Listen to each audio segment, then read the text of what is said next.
Okay, everyone, welcome back. Now, hopefully you guys can hear me well. Our next speaker line is Associate Professor Milton from East Anglia University. She's also the president of the International Society for Physical Activity and Health. So it is a real pleasure for us to have her talking to the consortium. So thank you very much, Karen. So just before we start, remember that we've got the Q&A function. So if you have any question, we might have time for one question in this particular session. Please post that particularly there in the function, and we will then read that one loud. So without further ado, Karen, the screen is yours. Many thanks for the introduction. Hopefully you can see my slides and hear me okay. Thanks for the invitation to be here. I think the ProPASS conferences are always very enjoyable and insightful, and so far this event is living up to expectations, so it's great for ISPA to be part of it. I'm going to be talking just for 10 minutes or so about the opportunities and challenges for a global partnership in physical activity research and policy. And specifically, I'm talking about the partnership between ProPASS and ISPA. So just in terms of context, it was in December 2021, so almost 2 years ago now, that ISPA and ProPASS established a formal partnership. And the aim of establishing a formal partnership was to advance understanding of the evidence for global and national guideline development on physical activity and sedentary behaviour. And specifically, we were keen to increase research capacity in low and middle income countries. So with the guidelines in mind, it's worth just reminding everybody that public health guidelines are consensus statements on the dose-response relationship between physical activity and health. Most of the research used to inform public health guidelines and also clinical guidelines comes from prospective cohort studies. Due to the evidence that we have available, current physical activity guidelines are largely based on self-report data. They're based on data from high-income countries, and they're based on data from specific population groups. I'd like to focus on these three issues during my 10-minute slot. So firstly, moving from self-report evidence to device-based evidence, I think there are a range of opportunities in this area. Firstly, devices allow us to assess all or most accumulated activity.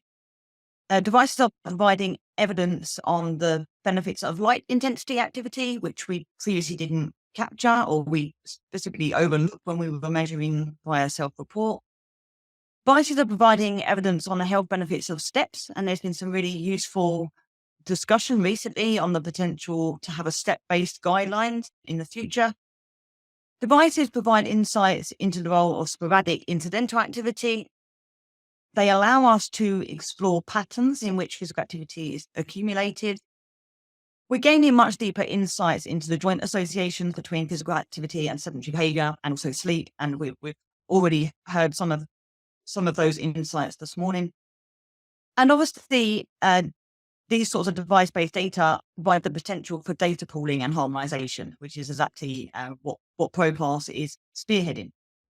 But there are a few challenges. Devices are obviously not without limitation. We must not forget about muscle strength and balance activity. These are obviously important components of public health guidelines and physical activity guidelines. And as we move towards more device-based measurement, which we know doesn't capture these things particularly well, we must be mindful of muscle strength and balance and how we're going to measure it moving forward.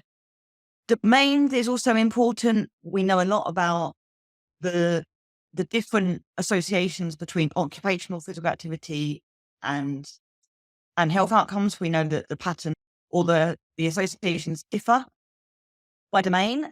So if we lose that context when we move to devices, that could be problematic for the interpretations that we make of the evidence. The third point is relative intensity. When we've relied on self-report, we've asked people whether the activity was moderate for them. As we move to devices, we're going to be assuming based on set cut points that an activity was moderate for different individuals, whereas that may not be the case.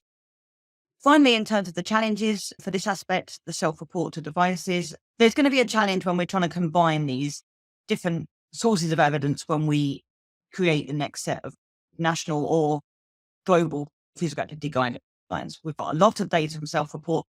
We've got less from devices, but we're getting very different information. So we're going to have to try and somehow combine that evidence to come up with robust public health guidelines. In terms of the second issue, global representation of the evidence, there are a range of opportunities. I think the clearest kind of opportunity that we've got currently is the commitment that we've all expressed from the field to try and address the disparities. We've obviously heard the commitment from ProPASS, there's commitment from ISPA. We've heard about the commitment from the ISPA's journal, JPAR, and also the WHO. We're establishing partnerships to try and combine ideas, skills, and resources, and I think this is really important. And we've also got access to more diverse funding streams. Many of the funding streams available are now recognizing the challenges with building the evidence base in low middle income countries and are actually kind of supporting cross-country collaborations. So I think this is an exciting opportunity. In terms of the challenges, there's loads. Funding is an obvious one. Capacity within low middle income countries to collect these data on the ground is another big one. Availability of devices is a challenge, and related to that, how we get devices to these countries with issues with importing accelerometers and things like that. We haven't yet reached agreement on device placement and whether we all need to agree on that. And I'm interested to hear the discussion tomorrow on potentially harmonizing devices from different placements. There's obviously logistical challenges with distribution, especially if we need to distribute these devices in person, which we've heard can be hugely beneficial this morning. There's potential for sampling bias within device-based studies. Currently, we're mostly having to download data device by device, which is obviously quite labor intensive. So establishing better systems for data extraction would be helpful. And also we need to move towards some standardized processing. And we've already heard about movement in that direction via ActivePass.